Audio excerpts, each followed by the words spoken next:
안녕하세요. 금요사건 파일 디바제시카입니다. 45살의 주부, 그녀는 남편 52살의 와 함께 전라남도 순천에서 미도장 여관을 운영하고 있었습니다. 부부는 슬하에 두 딸을 두고 있었는데요. 중학생이던 첫째 딸과 초등학생이던 둘째 딸, 거기에 더해 시어머니까지 모시고 있었어요. 여관도 운영하랴, 애들 키우고 시어머니까지 챙기고 하루하루 바쁜 나날들을 보내고 있었습니다. 그러던 1995년 2월 6일, 그때가 아이들은 방학 기간이에요. 아침에 딸들에게 밥 먹이고 함께 여관으로 갔고요. 밀린 청소를 시작합니다. 그날 시어머니는 차로 한 15분 정도 떨어진 시내에서 친구들과 모임을 하고 계셨거든요. 저녁 때쯤 일 끝내고 모시러 갈 예정이었습니다. 그렇게 시간이 흘러 저녁 7시 5분, 딸들과 급히 여관을 나섰어요. 얘들아, 할머니 기다리시겠다. 빨리 차에 타. 이것저것 하다 보니까 시어머니 모시러 갈 시간이 좀 늦어진 거예요. 마음이 급하죠. 이런 엄마 마음을 아는지 모르는지 딸들은 서로 뒷좌석에 앉겠다면서 막 투닥거리고요. 얼른 타라고 다그친 후에 운전석에 올랐습니다. 그리고 잠시 후 탈칵 시동을 거는 순간 펑! 귀청이 찢어질 듯한 폭발음이 일대를 뒤흔듭니다. 차량이 폭발한 거예요. 순식간에 큰 불길이 치솟았는데요. 이 충격으로 차 지붕은 30m 넘게 날아가 버렸고요. 차가 있던 그 주차장 바닥에 균열이 생깁니다. 여관 유리창도 다 산산조각 났어요. 순식간에 일대는 아수라장이 됐죠. 폭발음에 놀란 여관 투숙객들이 막 비명을 지르면서 뛰쳐나와요. 그리고 불길에 사로잡힌 차를 보면서 어떡해 다들 발만 동동 구르고 있었습니다. 신고가 접수되고 곧장 경찰과 소방대가 긴급히 출동합니다. 이 순천 지역에서 폭발 신고라니 이게 2년 만이었어요. 다들 긴장하면서 촉각을 곤두세웠죠. 이어 현장에 도착해 마주한 광경은 그야말로 참혹했습니다. 무엇보다 심각한 문제는 차에 있던 가족들인데요. 신속히 화재를 진압하긴 했지만 두 딸들은 심각한 화상을 입고 의식을 잃은 상태입니다. 그래도 가까스로 숨이 붙어 있어요. 구조대원들이 급히 아이들을 병원으로 후송했죠. 그런데 운전석에 있던 씨의 상태는 말할 수 없이 처참했습니다. 그녀는 거의 형체를 알아볼 수 없을 정도였는데요. 하반신이 잘려나갔고 이마저도 폭발의 충격으로 산산조각 났습니다.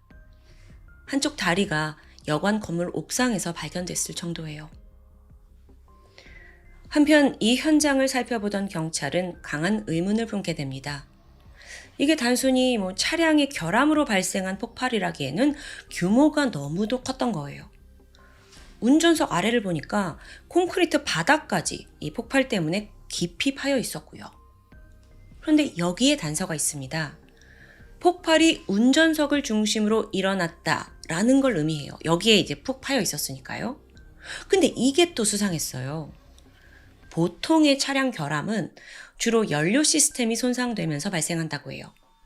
이럴 경우 그 연료 탱크가 있는 차체 하부나 트렁크를 중심으로 파손이 되는데 이 사건은 그렇지가 않은 겁니다. 다시 말해서 운전석에서 폭발이 시작됐다는 건 외부적인 요인이 있었다는 걸 의미했죠. 이렇듯 경찰의 의심이 짙어지던 중 연락이 왔어요. 피해자의 첫째 딸이 병원에서 가까스로 정신을 차렸다는 소식입니다. 경찰은 바로 아이에게 달려갔고 그 당시의 상황에 대해 듣게 되는데요. 엄마가 먼저 운전석에 들어갔고요. 저랑 동생은 어디 앉을지 실랑이 하다가 동생이 먼저 뒷좌석으로 갔어요. 그래서 저는 엄마 옆에 앉으려고 조수석 문을 열었는데요. 이때 엄마가 시동을 걸자마자 펑 하고 폭발했어요. 이 진술에서 경찰은 시동을 거는 순간 폭발이 났다라는 점에 주목했어요. 왜냐면요, 이건 기폭장치가 자동차 시동과 연결되었을 가능성이 높기 때문입니다. 조금만 풀어서 설명을 드리자면 운전석 아래 폭발물이 있었는데 시동을 걸면서 전류가 흘렀고 이로 인해 1차 내관이 폭발한 후 연쇄적으로 2차 주폭발 장치가 터졌을 것으로 추정이 돼요. 자, 이거 내용이 좀 어려울 수도 있지만 결론적으로 이건 누군가의 치밀한 계획에 의한 의도적 살인이다라는 게 입증되는 부분이었죠. 다음으로 경찰은 폭발물의 종류가 뭔지 이걸 밝혀내는 데 집중했어요. 그래서 폭발물 전문가, 국과수 감식팀까지 투입이 돼서 잔해들과 유류품을 감식했죠. 근데 결과가 절망적입니다. 폭발의 규모가 상당했잖아요. 그래서 잔해가 막 그냥 사방으로 다 흩어져 버린 거예요. 게다가 그 화재로 인해서 증거물 대부분이 소실됐고요. 쓸만한 증거가 없어요. 그렇다 보니 정확한 폭약의 종류는 물론이고 점화장치 형태가 뭐였는지 규명할 수가 없습니다. 그래도 경찰은 포기하지 않았고요. 이번엔 군 부대 폭발물 전문가를 투입해요. 2차 감식을 했지만 이번에도 단서가 나오지 않더라고요. 다음으로는 아예 폭발물 처리 전문 요원까지 추가 투입됩니다. 3차 감식했고 이렇게 끈질긴 노력 끝에 드디어 신락 같은 단서를 찾아냅니다. 현장에서 한참 떨어진 곳이었는데 이 폭발로 멀리 날아가 버린 차량의 시트 조각을 발견한 겁니다. 거기에 더해 사체에서도 파편이 검출됐어요. 이 모든 걸 다 종합해서 감식을 한 결과 폭발물의 존재는 다이너마이트로 밝혀집니다. 와, 대한민국에서 다이너마이트라뇨. 수사팀도 입을 다물지 못했어요. 그리고 곧장 이 다이너마이트 구매자를 추적하기 시작했죠. 한편 가족들을 중심으로 탐문 수사도 이어집니다. 면식범의 소행일 가능성이 높아요. 그럼 혹시 남편이나 혹은 원한 관계의 지인? 근데요, 사실 이 부부가 동네에서 굉장히 평판이 좋았습니다. 특별한 갈등을 겪은 적도 없고 원한을 가질 친구 없어요. 게다가 조금만 더 생각해보면 범인은 차량 폭발이라는 아주 고난도 수법을 이용했죠. 특히나 시동 전류를 기폭제로 사용했다는 건 이건 상당한 지식이 있지 않고선 불가능합니다. 그러니까 남편은 아니에요. 그래서 경찰은 폭발물 경험이 있는 사람을 중심으로 용의자 범위를 좁혀가게 되죠. 그렇게 수사가 진행되던 중에 경찰은 40대 남성 A씨로부터 중요한 진술을 확보합니다. 사실 지난해 11월인가? 그때 가부가 갑자기 멧돼지를 잡는다면서 다이너마이트를 구해달라고 했어요. 저도 쉽게 구할 수가 없어서 거절하긴 했고요. 여기서 등장하는 가부. 이 이름이 어쩐지 낯설지 않습니다. 알고 보니 A씨가 언급한 그 가부라는 사람은요, 피해자의 시동생 41살의 이 가부였죠. 평소에도 폭약류에 관심이 많은 사람입니다. 심지어 다이너마이트를 다뤄본 경험도 있대요. 이뿐만 아니라 가족 관계를 더 파보니까 최근 이 가부와 피해자의 남편과 돈과 재산 문제로 심각한 불화를 겪고 있더라고요. 무슨 일이 있었냐면 6개월 전인 1994년 8월입니다. 남편은 동생 이가부가 나한테서 빌린 500만 원을 갚지 않았다라는 이유로 동생 명의의 건물 일부에 가압류 신청을 합니다. 그러니까 이때부터 이미 금전 문제로 형제의 사이가 금이 가고 있었던 거예요. 심지어 폭발이 있기 며칠 전에 이가부가 형과 재산 상속 문제로 언쟁을 하게 되거든요. 근데 형을 폭행해서 코뼈를 부러뜨리고 말아요. 자, 지금 보면 폭발물 경험에 원한 관계까지 모든 정황이 이가부를 범인으로 지목하고 있었죠.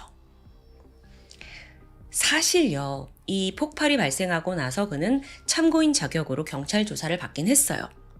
근데 이때 명확한 알리바이가 있어서 바로 귀가 조치합니다. 그 알리바이가 뭐였냐? 그는 사건 전날 유난히 바쁜 행적을 보였습니다. 평소엔 연락도 잘 안 하던 친구들의 집을 4곳이나 방문했더라고요.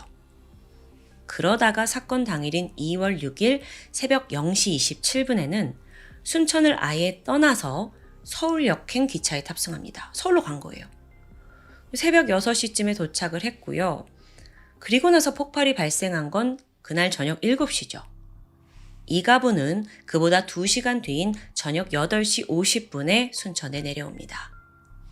그러니까 폭발이 발생한 시각에 그가 이 지역에 없었던 건 확실한 사실이에요. 하지만 이게 폭발 사건이잖아요.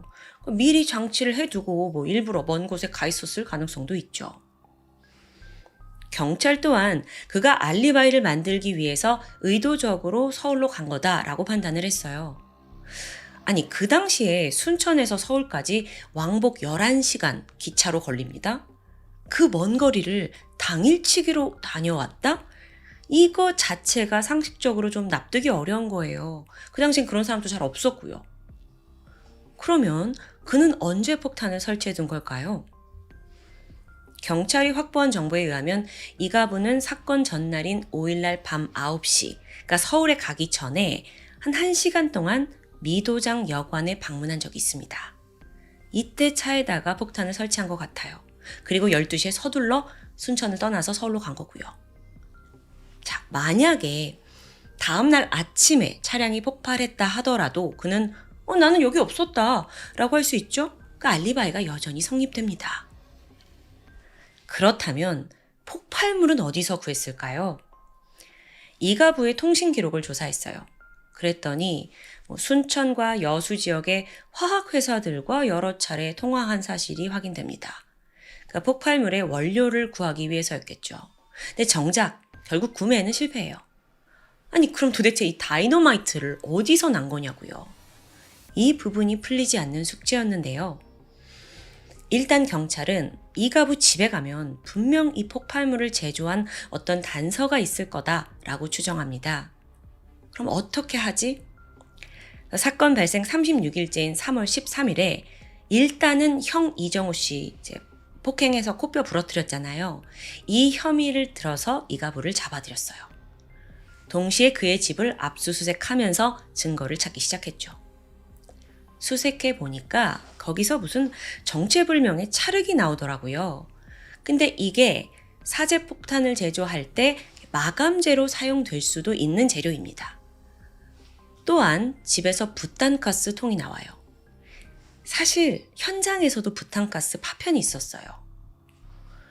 이런 와중에 잡혀온 이가부는 폭발 사건과의 관련성 전면으로 부인합니다. 내가 형수와 조카들을 죽이려고 한 이유가 전혀 없지 않냐. 또 나는 순천에 죄 없었다. 알리바이도 확실하다면서 발뺌을 하는 거죠. 그런데 경찰도 여태 수집한 증거가 있습니다. 화학업체하고 연락한 흔적, 폭발물 경험, 또 부탄가스, 찰흙, 그 증거까지. 경찰이 하나하나 나열을 하니까 이가부가 흔들리기 시작해요. 그렇게 그는 구속된 지 3일 만에 진실을 털어놓기 시작했죠. 이가부는 사실 몇 달 전부터 치밀하게 범행을 계획했습니다. 12월 달에 전라남도 여천의 한 공사장에서 다이너마이트 3개를 훔쳤어요. 그걸 가지고 와서 집에 있는 빈 부탄가스통 2개에 나누어 담았고요. 결합장치를 직접 만들었죠. 그리고 사건 전날인 2월 5일 밤 9시 그 미도장 여관 주차장에 세워져 있던 형의 차에 몰래 접근을 해서 운전석 아래 폭발물을 부착합니다. 그리고 뇌관장치 연결해서 시동 거는 순간 폭발하도록 조작해 둔 거죠. 그는 사실 다음날 아침 형이 이 차를 운전할 것으로 예상했던 것 같습니다. 하지만 결론적으로는 사건 당일 저녁에 형수님과 2 아이들이 그 차에 탔고 비극을 맞이한 거예요. 이가부가 말하길 저는 돈 욕심 부리는 형님을 한번 혼내주려고 한 거예요. 애꿎은 형수님과 조카들한테 피해를 줄 생각은 아니었는데 정말이라고요. 사건 전말을 들은 형 이정우 씨의 마음은 어땠을까요? 하늘이 무너지죠. 모든 게 돈 때문에 지금 자기 죽이려다가 자기 와이프 아이들까지 지금 죽인 거 아니에요.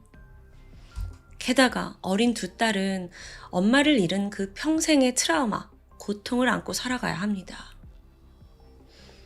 1995년 9월 검찰은 이가부에게 사형을 구형했습니다. 생각해보세요. 폭발물이라니. 폭발물은 이게 단순한 범죄를 넘어서 공공의 안전을 위협하는 아주 중대한 범죄입니다.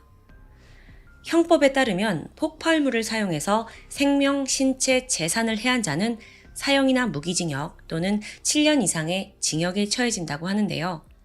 그러니까 이 범행을 계획한 자체만으로도 2년 이상의 징역이 선고될 수 있습니다. 재판이 열렸고 1심 재판부는 이 가부에게 살인죄 적용해서 무기징역 선고합니다. 여러분, 한국은 미국이나 유럽 이런 국가와 달리 대규모 폭탄 테러 범죄가 흔하지 않습니다. 근데 이로 인해서 폭발물 관리에 대한 규제도 약한 편이에요. 사실 인터넷 포털 사이트에서 제조 방법을 쉽게 찾을 수 있다고 하는데요. 물론 저는 찾아본 적이 없어서 정말 그런지 모르겠어요. 또 원료를 따로따로 구입하는 것도 가능하다고 해요. 사제폭탄 같은 경우에는 전문적인 지식 없이도 그 재료들을 이제 배합대로 섞기만 하면 누구든 제조할 수 있어서 문제가 더 커요. 그래서 국내에서 폭발 사건이 은근히 지속적으로 발생하고 있더라고요. 지난 2014년 12월에는 전라북도 익산에서 19살 고등학생이 로켓 캔디라고 하는 사제폭탄을 만든 사건이 있습니다. 이걸 사람들이 많이 모인 토크 콘서트장에 가져와서 그냥 던진 거예요. 이걸로 콘서트에 참석한 2명이 중상을 입게 되죠. 뿐만 아니라 2020년 10월에도 20대 남성 스토커였는데 사제폭탄을 들고 이 여성의 집에 침입하는 사건이 있었습니다. 다행히 피해자나 주변인들이 폭발에 휘말리진 않았어요. 하지만 폭발물이 터지는 과정에서 범인의 손가락이 절단되었고요. 자, 이런 사례들이 이렇게 속속 등장한다는 게 전 너무 놀라웠는데요. 그러니까 지금 이 순간에도 사제폭탄을 누군가는 만들고 있을 수 있다는 거죠. 하지만 우리 사회의 관련 법과 규제는 과연 그 속도를 따라가고 있을까요? 현실적으로는요, 인터넷을 통해서 이 폭탄을 만들려고 한 사람들이 정보 공유하는 걸 일일이 단속하기 어렵다고 합니다. 폭발 사건에 대한 보도가 그렇게 흔치 않은 대한민국에서 순천 미도장 폭발 사건은 이 폭발물에 대한 접근이 일반인에게 얼마나 쉬운지, 또 그게 어떤 비극을 야기하는지 반증하고 있는 케이스였습니다. 그럼 지금은 괜찮을까요? 이런 생각이 들었어요. 최근 몇 년간에 칼을 들고 거리를 활보하는 묻지마 범죄가 성행했죠. 근데 만약 이런 범인들이 대형 테러를 마음먹고 아예 지하철 같은 곳에 자기가 제조한 폭발물을 가지고 나타난다? 이거 정말 생각하기도 싫어요. 여러분, 사건이 벌어지고 후회하면 늦습니다. 그게 벌어지기 전에 사회적으로 철저한 규제와 관리가 필요합니다. 그게 범죄를 예방하는 진리겠죠. 지금까지 금요사건 파일 디바제시카였습니다. 안녕하세요. 금요사건 파일 디바제시카입니다. 2003년 8월 23일 저녁, 부산 영도구 대교동 2가에 위치한 초원장, 이 여관 303호에 묵던 한 손님에게 벽 너머로 어떤 소리가 들렸습니다. 건너방에서 남녀가 주고받는 대화인데 정확한 내용은 모르겠지만 어딘가 언성이 높아지는 게 심상치 않았죠. 그리고 몇 분 후 살려주세요 하는 여성의 소리가 들렸습니다. 303호 손님은 이걸 어떻게 해야 되나 잠시 주춤했죠. 그런데 얼마 후에 누군가 방을 나가는 소리가 이어졌고 이건 분명 두 사람이 아닌 한 명의 발걸음이었습니다. 잠시 후 초원장 여관 앞에 경찰차들이 도착합니다. 살인사건 신고를 받고 온 것이었죠.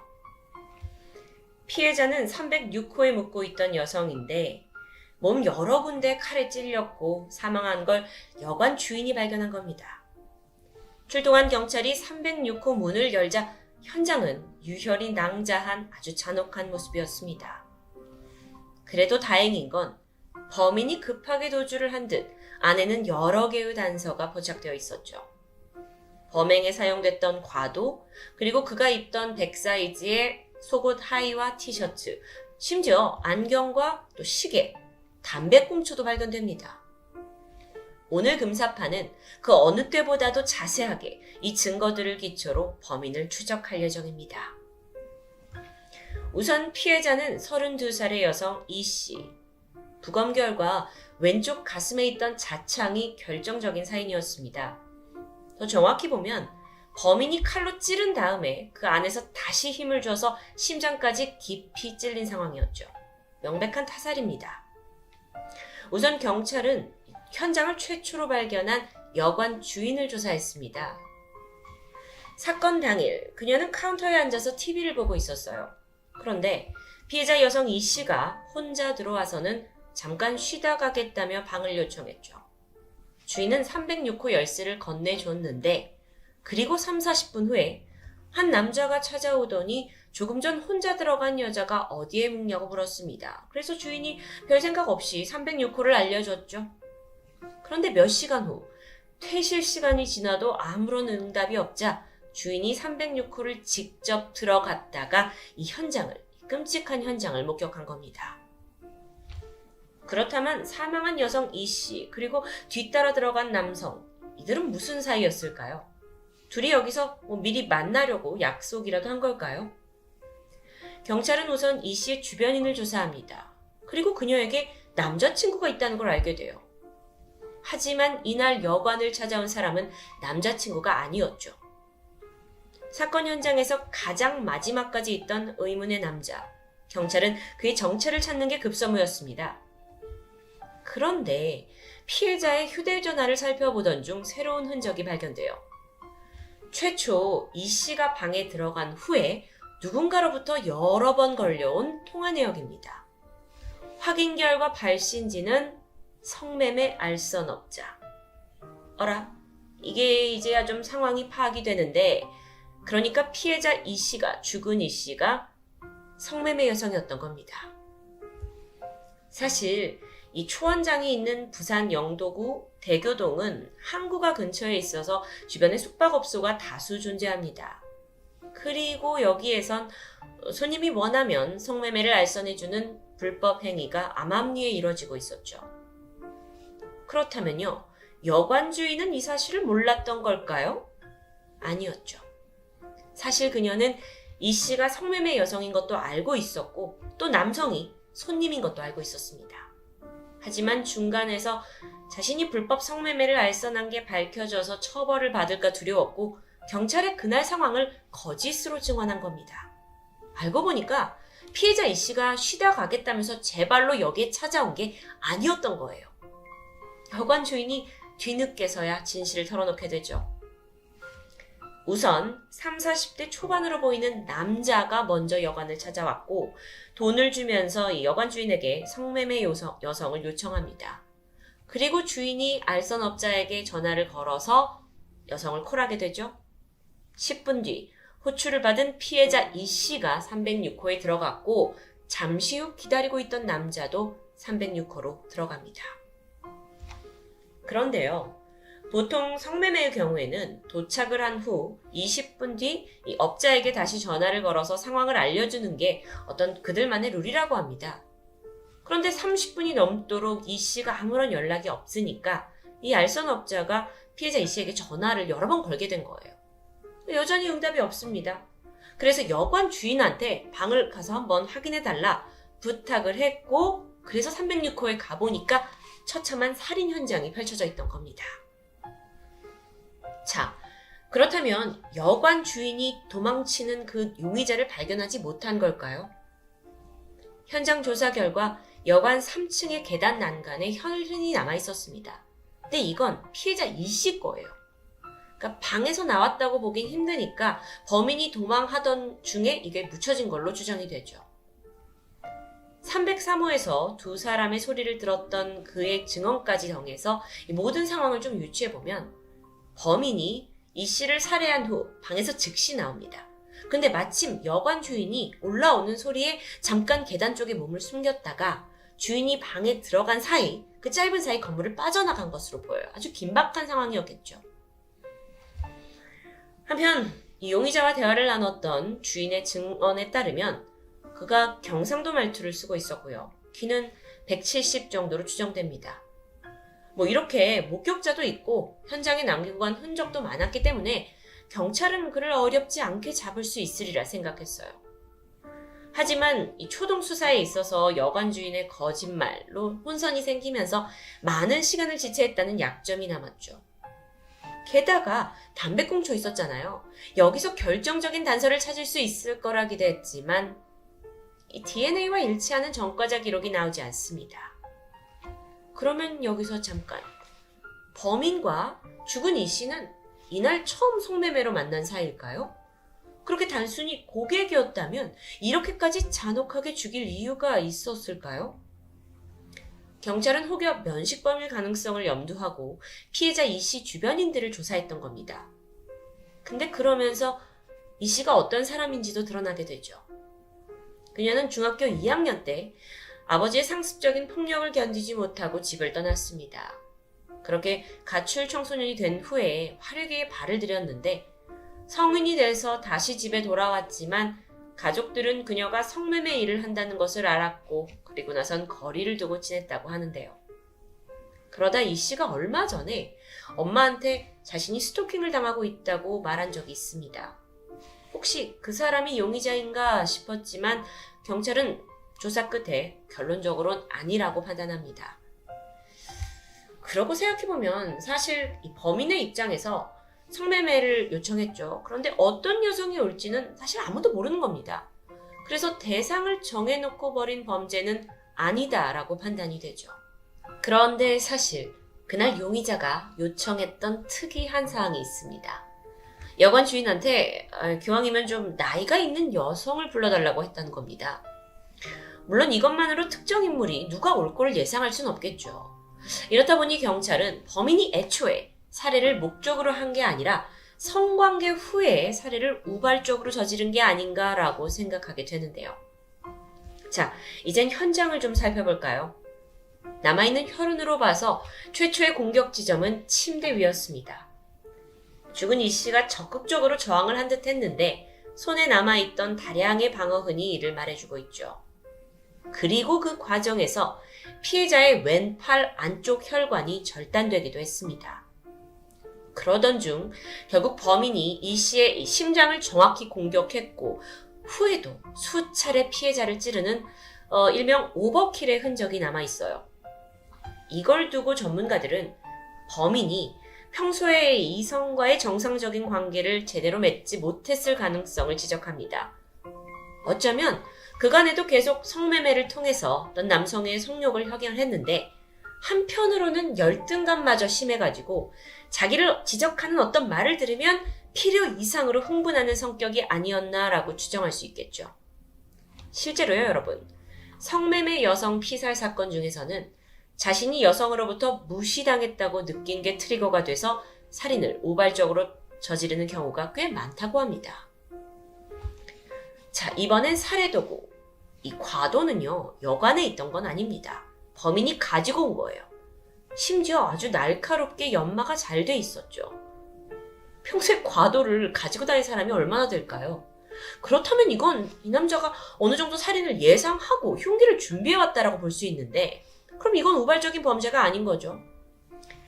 칼날에는 피해자의 혈흔이 선명하게 남아 있었지만 손잡이에는 지문조차 남아있지 않아요. 그렇다면 범행을 저지른 후에 그 짧은 시간에도 철저하게 이걸 닦아두고 칼을 버리고 도주한 겁니다. 안경도 남아있었죠. 오른쪽이 마이너스 0.5, 왼쪽이 마이너스 0.25였는데 평범한 시력입니다. 이 안경 디자인 역시 흔해서 이걸 가지고 범인을 특정짓기는 어려웠어요. 이 다음으로는 범인이 벗어놓은 티셔츠. 여기서 특이한 점이 있습니다. 아주 그 땀 냄새와 쉰내, 그게 막 다 혼합돼가지고 심한 악취가 나는 거예요. 사건이 벌어졌을 때가 한여름이었습니다. 그렇다면 자주 씻지 못하는 사람일 가능성을 염두에 둬야겠죠. 현장인 부산 영도, 여기는 조선소와 여러 선박업체가 모여 있어서 땀에 젖을 만큼 고된 일을 하는 근로자가 많습니다. 하지만 대부분의 업체는 자체적으로 샤워 시설을 갖추고 있어요. 그래서 이렇게까지 땀 냄새가 날 일이 아닌데. 그러던 중 이와 관련해서 주변에 있는 한 식당 주인이 어떤 증언을 합니다. 타지에서 선원들이 부산에 와서 며칠 묵었다가 다시 출항하는 일이 있는데 그들에게는 확실히 그 심한 역한 냄새가 난다라는 이야기였죠. 티셔츠를 살펴보면 이건 국내 속옷 회사 태창의 빅맨 브랜드였습니다. 그리고 또 왼쪽 가슴에 특이한 문구가 있어요. The Natural System. 알아보니까 태창에서는 이 문구를 넣은 기성 제품을 만들지 않았다고 확인됩니다. 그렇다면 이건 단체로 주문한 걸로 볼 수 있겠죠. 영문 문구 이거에 대한 정확한 해석은 굉장히 어려운데요. 성경 구절과 관련이 있다는 의견도 있었죠. 이번엔 범인의 시계인데 브랜드는 파로우시아라고 영어로 쓰여져 있습니다. 이게 페르시아어로 해석을 하면 예수의 재림을 뜻해요. 자, 이런 단서 조각들을 모으던 중에 일각에서는 범인이 특정 종교 소속이거나 그 단체에서 옷을 기부받지 않았을까 하는 추리를 내놓았습니다. 그렇다면 이번엔 하의를 살펴볼 건데 브랜드는 삼성 메디칼. 조사해보니까 그 선원 소개소에서 선원들한테 일괄적으로 지급하는 제품이었습니다. 범인의 양말에 미끄럼 방지 처리가 된 것 또한 선원들이 자주 착용하던 것과 비슷했죠. 자, 그럼 이 모든 걸 종합해보면 범인은 선원일 가능성이 가장 높아 보입니다. 그런데 이렇게 평범한 선원이 왜 과도를 가지고 있었던 걸까요? 이건 분명 일반적인 패턴이 아니거든요. 그런데 여기에 관련해서 한 어시장 관계자가 말하길 낚싯줄로 오징어를 잡는 일명 채낚기 선원들은 평소에 칼을 지니고 다닌다고 합니다. 심지어 작업을 좀 더 수월하게 하기 위해서 평소에 칼을 잘 연마해 두는데 확인 결과 오징어 선원들이 자주 쓰는 칼 그리고 범인의 흉기가 일치했습니다. 오라? 그렇게 생각해보니까 그 오징어 배를 타는 그분들의 어떤 특유의 꼬릿한 생선 냄새, 땀내, 짠내 역시 티셔츠에서 나는 악취와 흡사할 수 있겠죠. 그렇다면 범인은 오징어 잡입의 선원이라는 걸로 좁혀지면서 조사가 이어집니다. 아니 근데 하필 사건 당일 인근 항구에는 오징어 관련 배 입항 기록이 남아있지가 않아요. 게다가 해경 쪽 자료는 이미 폐기된 상태였죠. 자, 지금까지 많은 증거들을 살펴봤습니다. 다양한 증거품이 있어서 자세한 분석도 가능했죠. 그래서 경찰도 큰 희망을 품었을 겁니다. 하지만 안타깝게도 그 이후에 용의자를 특정짓지 못한 채 사건은 제자리 걸음이었고요. 그렇게 초원장 살인사건은 미궁에 빠지고 말았죠. 너무 답답하지만 이게 끝은 아닙니다. 사건 발생 15년이 지난 2018년에 방송에서 이 사건을 조명하게 됐는데 그리고 한 여성이 제보를 해와요. 먼저 그녀는 이 여관, 이게 혹시 그 대교동 2가 초원장인가요? 라고 방송에선 언급하지 않았던 구체적인 부분을 지목하게 됩니다. 맞다고 하니까 그녀가 뭐라고 하냐면 자신이 15년 전 부산 영도 쪽에 살았는데 그 인근을 지나던 중 한 남자가 아무렇지 않게 자신의 가슴을 확 움켜쥐다가 막 미친 듯이 웃더니 이내 가버리는 아주 해괴한 성추행을 당한 기억이 있다고 털어놨죠. 근데 이게 다가 아닙니다. 2달 뒤에 비슷한 지역을 걷고 있다가 자전거를 탄 남자가 대뜸 오더니 머리채를 잡고 골목으로 끌려가서 폭행을 한 사건이 있었어요. 그녀의 기억에서 절대 잊지 못할 사건들이죠. 그런데 그때 기억을 좀 회상해보면 이 두 사건 모두 동일한 인물이었고요. 문제의 남성이 30대 중반에서 40대 초반 그리고 안경을 쓰고 있었다고 말합니다. 제보자가 맨 처음 성추행을 당한 건 2003년 7월 말 그리고 한 달 뒤에 피해자 이 씨가 초원장에서 살해당합니다. 그리고 다시 한 달 뒤 제보자가 조선소 근처에서 폭행을 당해요. 이 모든 사건이 반경 1km 안에서 2달간 일어난 사건들입니다. 여기에 대해서 전문가들은 이건 모두 동일 범일 확률이 아주 높다고 짐작했습니다. 제보자가 당한 이 사건들을 좀 보면 범인은 분명 이성과의 상호작용에는 좀 문제가 있어 보여요.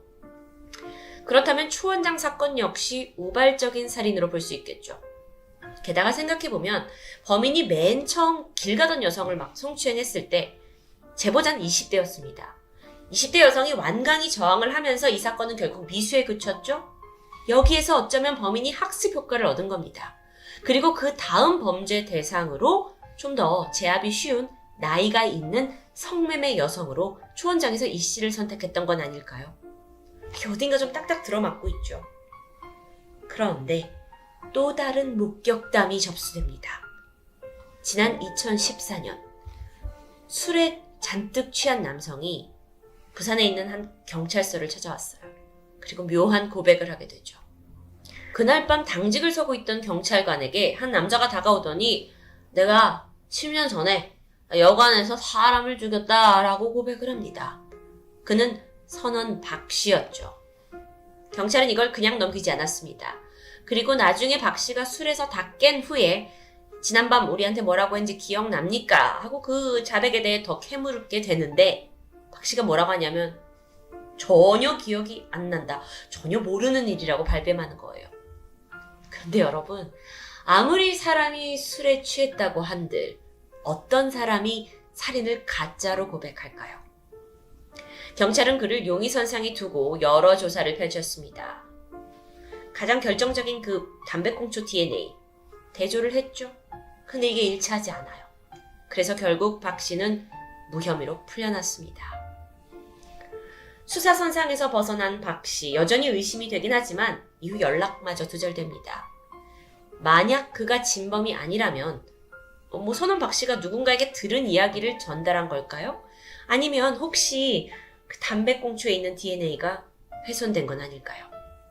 그는 정말 범인이 아닌 걸까요? 현재 이 사건은 부산 미제사건 담당팀이 재수사를 진행하고 있습니다. 힘없는 여성을 농락하고 죽음으로 내몬 잔인한 범인. 그가 지금도 어딘가에서 평범하고 조용하게 살고 있을 걸 생각하면 소름이 끼치는데요. 사건 발생 수년이 지난 후에 발견된 이 누군가의 작은 기억들이 범인을 잡는 데 한 발짝 가까이 다가가게 하고 있습니다.